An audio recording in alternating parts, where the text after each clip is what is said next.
आज 25 मार्च 2025 रोजी आपण शेअर मार्केटमध्ये झालेल्या घडामोडींची माहिती घेऊ. आज आपण पाहिलं असता निफ्टी मध्ये फ्लॅट आपल्याला बंद झालेले दिसत आहे. सेन्सेक्स पाहिला असता 78,017.19 अंकाने बंद होऊन त्याच्यात 32 अंकाची वाढ झालेली दिसत आहे.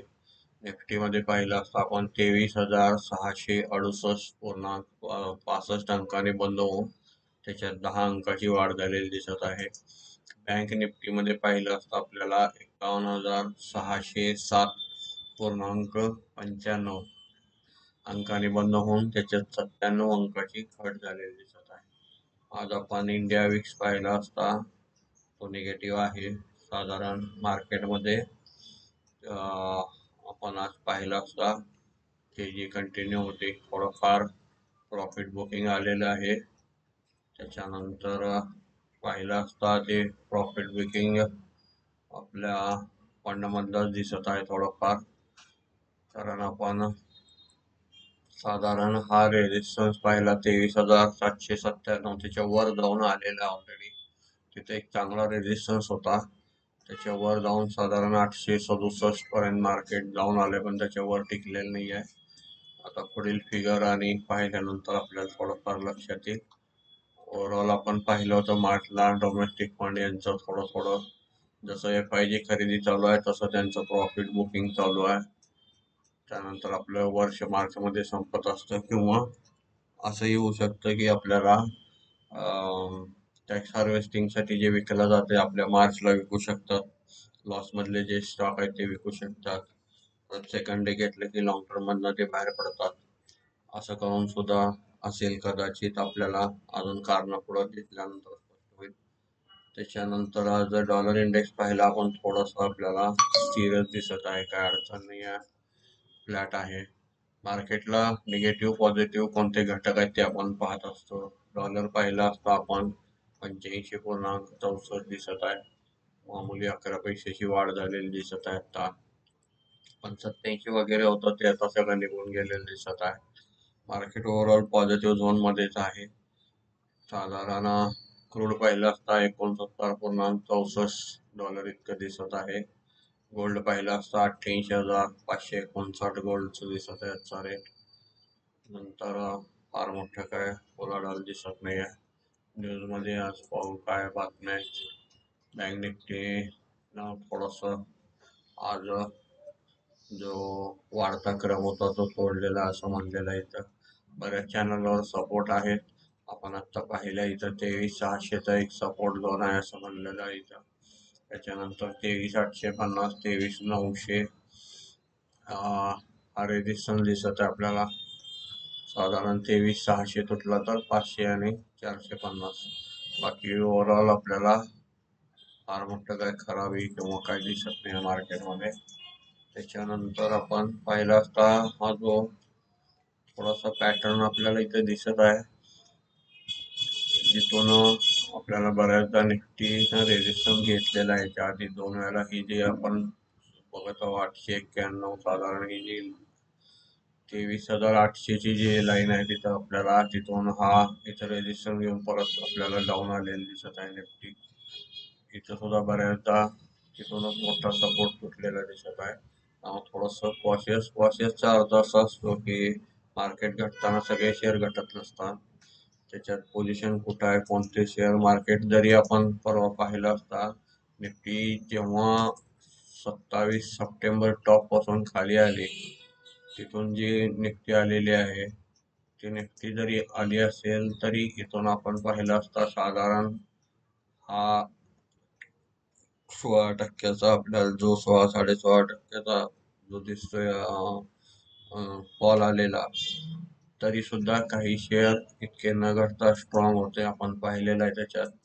त्यामुळे स्ट्रॉंग शेअर काय आहेत हे आपण थोडंसं शोधून त्याच्यावर काम केलं पाहिजे. त्याच्यानंतर आज निफ्टी गेनर आणि लुजर पाहू आपण. निफ्टी गेनर मध्ये आज पाहिलं असता Ultra Cement, Trent, Bajaj Finserv, Grasim, Infosys, HCL Tech, Axis Bank, Britannia, HDFC Bank, Apollo Hospital, Bharti Airtel, Hindustan Unilever, TCS, Wipro, Hero MotoCorp, Asian paint.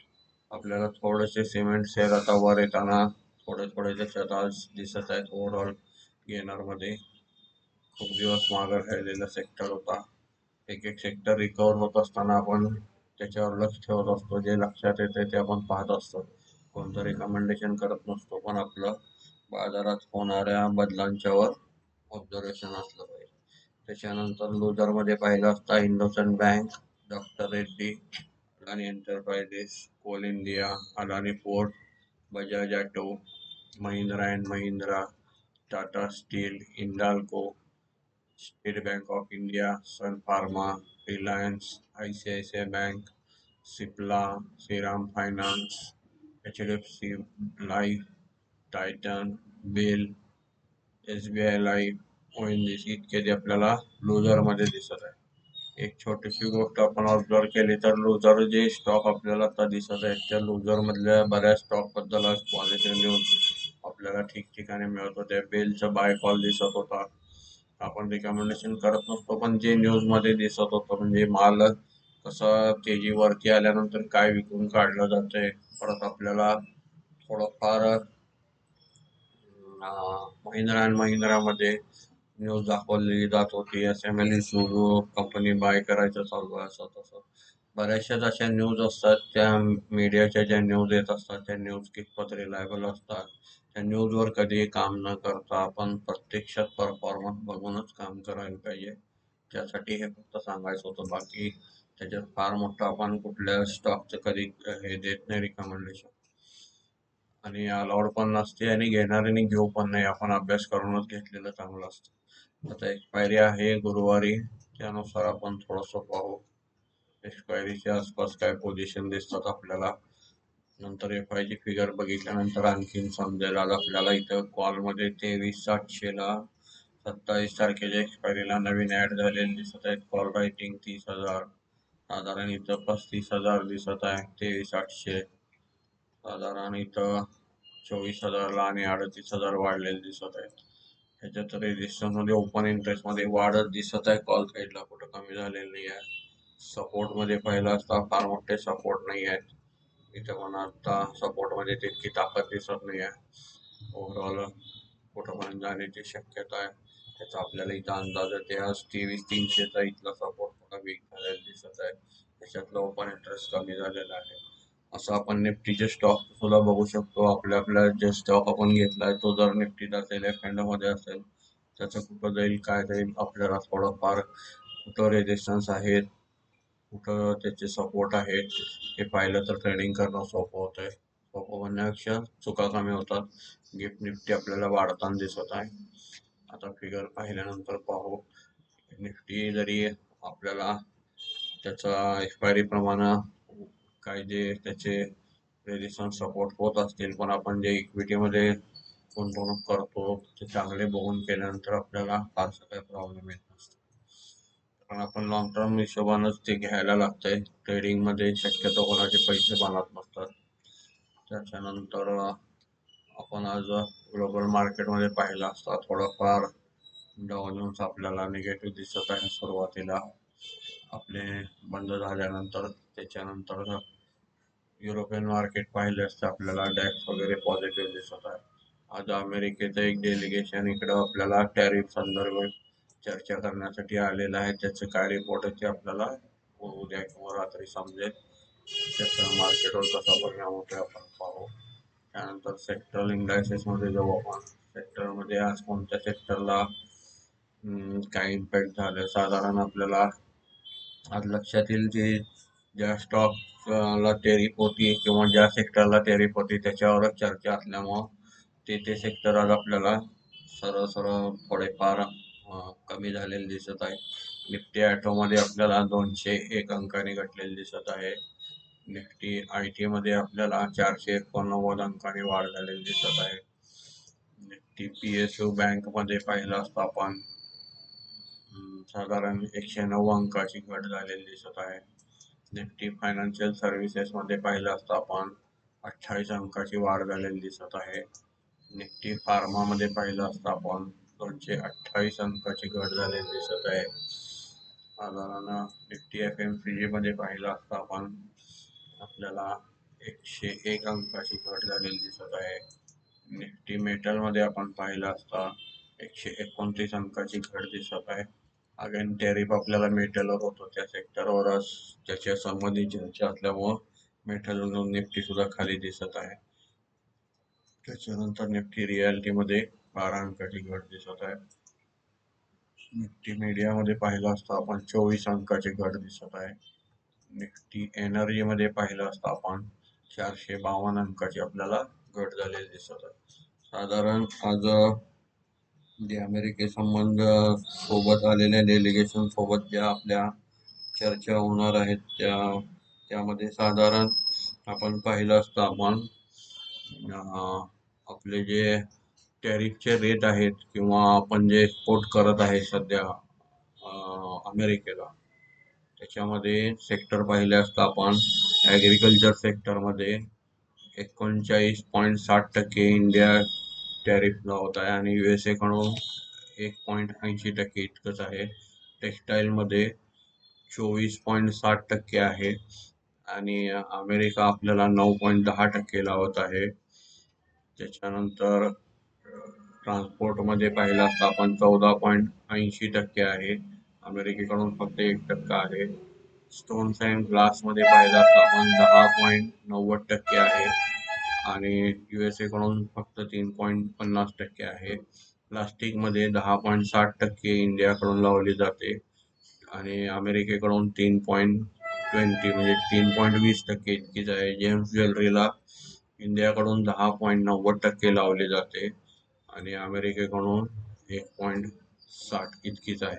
साधारण आपण पाहिलं असता मेटलमध्ये अमेरिकेला आपण 9.60% लावतो, त्यांच्याकडून आपल्याला 1.80% आहे. फार्मामध्ये 10% लावतो, त्यांच्याकडून आपल्याला 0.10 पैसे फक्त आहे.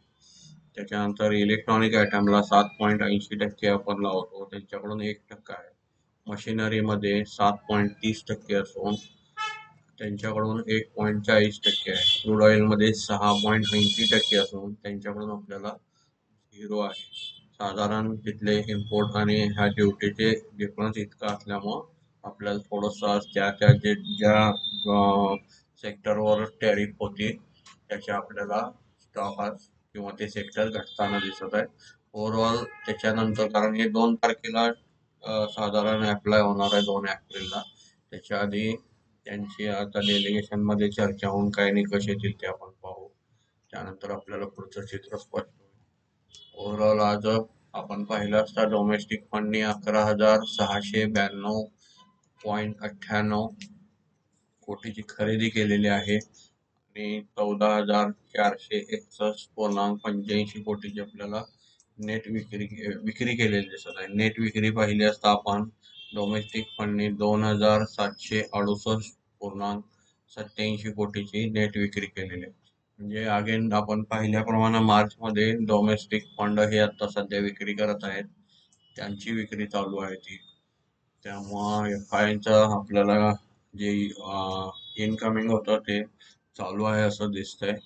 हे साधारण याला आपण मंदी किंवा त्यांचं प्रॉफिट बुकिंग किंवा मार्चसाठी आपण जसं म्हणलं टॅक्स हार्वेस्टिंग वगैरे अशा गोष्टी होत असतील तसं थोडंसं कारण FIची तर विक्री आपल्याला दिसत नाही. त्यानंतर 19 फंड ऍक्टिव्हिटीज आपण फॉरेन इन्स्टिट्यूटची पाहिली असता आज 19,066.28% दिसत आहे खरेदीमध्ये आणि विक्रीमध्ये पाहिली असता 13,694.71 कोटीची विक्री दिसत आहे. नेट खरेदी पाहिली असता FIची आपण 5,371.57 कोटीची आपल्याला नेट बाईंग दिसत आहे. त्याच्यानंतर आपण आज ग्लोबल मार्केटमध्ये फंड ऍक्टिव्हिटीमध्ये इंडेक्स याच्यामध्ये आज इंडेक्स फ्युचरचा अजून रेफरन्स झालेला दिसून आलेला आहे. साधारण आपण पाहिलं असतं आपल्याला FIचा इंडेक्स फ्युचर मध्ये आज नेट निफ्टी 50 मध्ये बाईंगच दिसत आहे 1143.27 कोटी 1143.27 कोटीची निफ्टी 50च्या फ्युचर्स मध्ये बाईंग दिसत आहे, खरेदी दिसत आहे. निफ्टी बँक मध्ये 161.29 कोटीची विक्री दिसत आहे. निफ्टी फायनान्शियल सर्व्हिसेस मध्ये 16.77 कोटीची आपल्याला नेट खरेदी दिसत आहे. निफ्टी मिड कॅप सिलेक्ट मध्ये पाहिलं असता 117.28 कोटीची नेट विक्री दिसत आहे. निफ्टी नेक्स्ट 50 मध्ये पाहिलं असता आपण 38.28 कोटीची आपल्याला नेट खरेदी दिसत आहे. त्याच्यानंतर आपण निफ्टी इंडेक्स ऑप्शन मध्ये पाहू. निफ्टी इंडेक्स ऑप्शन मध्ये निफ्टी 50च्या आपल्याला ऑप्शन मध्ये 28,336.68 कोटीची आपल्याला नेट खरेदी दिसत आहे. अगेन आपण नेहमी पाहतो तसं एक्सपायरी तेव्हा आली की ऑप्शन मध्ये आपल्याला बऱ्यापैकी मोठ्या फिगर दिसायला चालू होतं, तेव्हा आपण त्याच्यात थोडस सेफ्टी ट्रेड केलं पाहिजे आणि त्या फिगर समजून घेतल्या पाहिजे. निफ्टी बँकच्या ऑप्शन्स मध्ये 2,727.77 कोटीची नेट विक्री केलेली दिसते. निफ्टी फायनान्शियल सर्व्हिसेस मध्ये पाहिलं असतं 151.72 कोटीची नेट विक्री दिसत आहे. Nifty mid cap select option मध्ये 289.91 कोटीची नेट खरेदी केलेली दिसत आहे. निफ्टी नेक्स्ट 50 मध्ये पाहिलं असता 13.97 कोटीची नेट आपल्याला खरेदी केलेली दिसत आहे. ही आपण ऑप्शनची फिगर पाहिली, त्याच्या आधी फ्युचरची पाहिली. एफआयचे स्टॉक फ्युचर्स मध्ये नेट बाईंग 1,843.22 कोटी इतकी दिसत आहे आणि एफआयचे स्टॉक ऑप्शन मधली फिगर 911.62 कोटीची आपल्याला स्टॉक ऑप्शन मध्ये विक्री दिसत आहे. अगेन आपण इथं ऑप्शन चेन मध्ये जाऊन साधारण आपण इथं पाहिल्याप्रमाणे प्रत्येक स्टॉकची आपल्याला जे आपलं त्यात परचेस असेल त्याच्यात आपल्याला त्या फिगरनुसार आज बाईंग कुठं दिसत आहे, आज पुट मध्ये बाय दिसत आहे, त्याचे रेजिस्टन्स कुठं आहेत, मोठे सपोर्ट कुठं आहेत, हे आपण प्रत्येक स्टॉकचा आपल्या पाहू शकतो. पोझिशन ज्यात असेल त्याचं जरी पाहिलं तरी आपल्याला अभ्यास करायचा मार्ग मिळालेला आहे.